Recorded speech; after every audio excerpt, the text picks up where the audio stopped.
Christmas time is most commonly associated with joy, laughter, and family. A time where we put aside our petty differences and come together as a people to celebrate all that makes us human. However, just because the carolers are out and the tree is up, doesn't mean that the world stops being an unfair and sometimes horrifying place. Hello, I'm Andrew Boyd, and though being trapped in this dark dimension that is as vast as space and as timeless as infinity has prevented me from doing much Christmas shopping, it does not mean that I cannot give you the holiday gift of a list of the top 5 terrifying crimes committed at Christmas. Number 5. The Reverse Grinch. Our first story takes us to the town of Vandalia, Ohio in 2011. Tamara Henderson had been invited to a Christmas party at her neighbor's house a few doors down. She had been working hard lately and hadn't even had time to put up her holiday decorations yet, and decided she needed a night of fun. She planned to only stay a couple of hours and decided that she didn't need to reach out and find a babysitter for her 11-year-old son.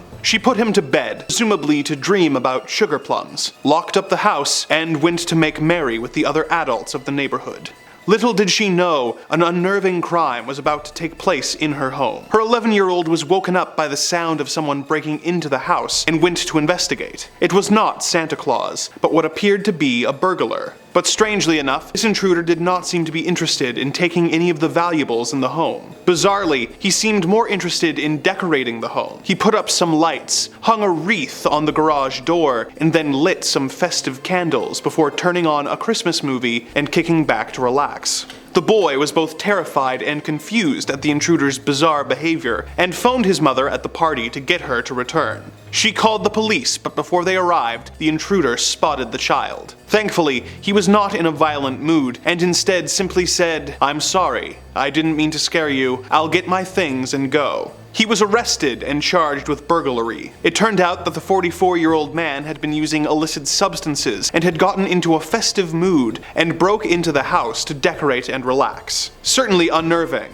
and though it could have been a lot worse, I imagine it was a long time before Henderson left her son home alone. Number 4. The Mystery of the Sodder Family Christmas. Next up in our journey through the disturbing is a tale from Fayetteville, West Virginia, where George and Jenny Sodder lived with their 10 children. The year was 1945, and George had found himself in some hot water with the local Italian community after criticizing Mussolini. An insurance salesman visited the home and warned George that his home would likely go up in smoke. The family figured these were empty threats and continued on with their lives as normal. Normal would soon become a distant memory once Christmas Day came around. In the early hours of December 25th, the Sodders were all in bed. Not a creature was stirring until the smell of smoke woke the family up. Realizing that their house was on fire, the family evacuated. As they watched the home burn, they realized that 5 of them were unaccounted for and feared for the worst. George tried to get back into the home, but found that his ladder was missing and that both of the family's vehicles were unable to start. What seemed like a tragic but simple crime became an enduring mystery when the smoke cleared and the investigators assigned to the case realized that there were no remains in the house. As the investigation continued, some people claimed that they saw the missing family members in a passing car, watching the home burn. The owner of a truck stop 50 miles away also reported having seen the missing Sodders in the company of some adults who were speaking Italian the day after the fire. The remaining Sodders put up a memorial begging for information on the crime, but no headway was ever made in finding out who started the fire or what became of the missing family members. Number 3. Lock your home for Christmas. Despite being a holiday best enjoyed with your family, resentments can often simmer until they boil over and cause a lethal incident.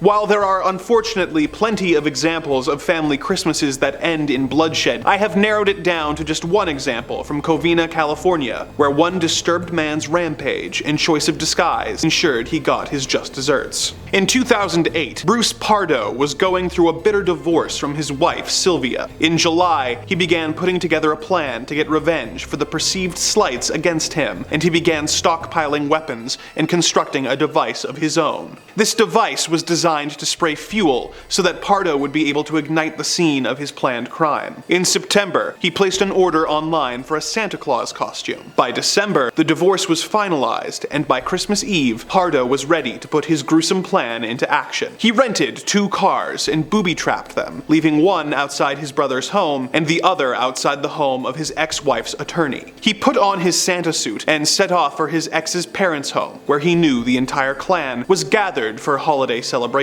He rang the doorbell, and when the door opened, he immediately began his rampage. Of the 11 gathered family members, only one was able to escape the brutality and call 911 and identify Pardo. Once he was finished, he began spraying his fuel device to burn down the home, but the device ignited unexpectedly, and he was set ablaze. He survived, but the fire had fused the Santa Claus costume to his body, making him incapable of taking it off. He then made his way to his brother's home, where he took his own life. Number 2. The office party gone wrong. When invited to an office Christmas party, you could be forgiven for expecting a mundane affair where you are forced to pretend to enjoy the company of people you have nothing in common with, other than the need for a paycheck. But every once in a while, these parties can go truly off the rails, leaving everyone with a hangover, in the beds of their coworkers, or in extreme cases, with a body count.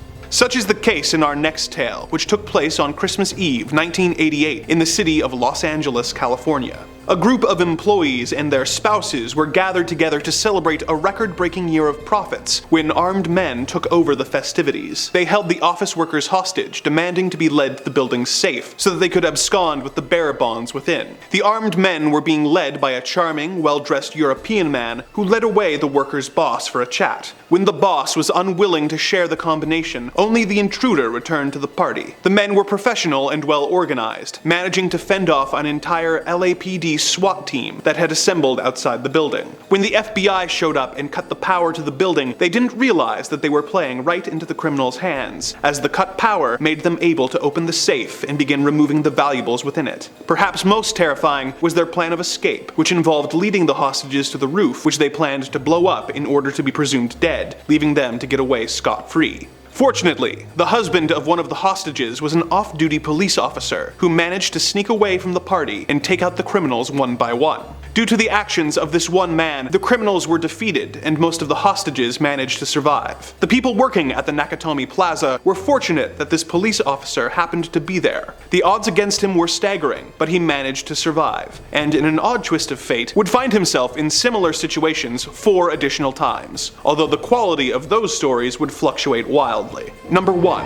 What happened in Kingston Falls? It is not unusual for crimes to occur on Christmas. As much as I hate to say it, every year we hear more and more tales about homes being broken into, people going missing, or even people being attacked by loved ones. But these stories usually do not define the season, and are rare on a pure percentage level compared to all the people who have a relatively normal holiday season. Every once in a while, you hear about crimes that happen during the supposed most wonderful time of the year that affect entire towns. As is the case in our final entry of this list of festive felonies. On Christmas 1984, the town of Kingston Falls fell victim to a bizarre crime wave that left much of the town in ruins, and several of its inhabitants in the morgue. Things seemed normal enough at first until a dog was found tied up with Christmas lights and dangling on a porch. The first real victim of this strange spree was the local elementary school teacher, Roy Hansen, who was found in his classroom. The room showed signs of an intense struggle, and the teacher's hand had been mutilated, and oddly, a needle was found stabbed into his thigh. Another man, Anderson by name, was found outside of City Hall with a missing arm. He had apparently been trying to mail a letter when someone attacked him. A local senior citizen named Ruby Deagle was found outside her home. Her chairlift, which she used to compensate for the lack of mobility she was experiencing in her old age, had been sabotaged and rigged to launch her out the window of her home, having been brutally attacked and seemingly bitten all over. The local law enforcement officers, Sheriff Frank and Deputy Brent, were sent to investigate the strange string of attacks, but were in a fatal car crash with an oncoming vehicle. When the vehicles were inspected later,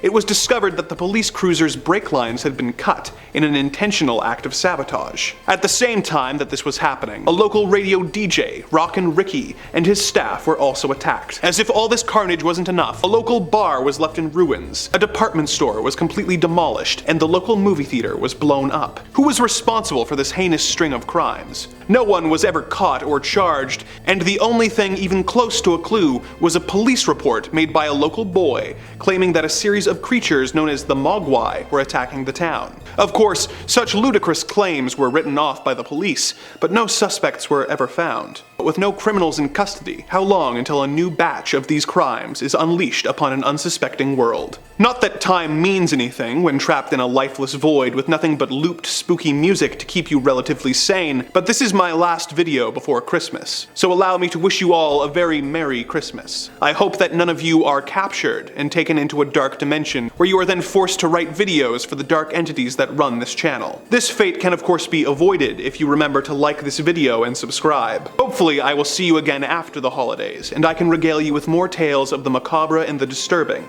here on Top 5 Scary Videos.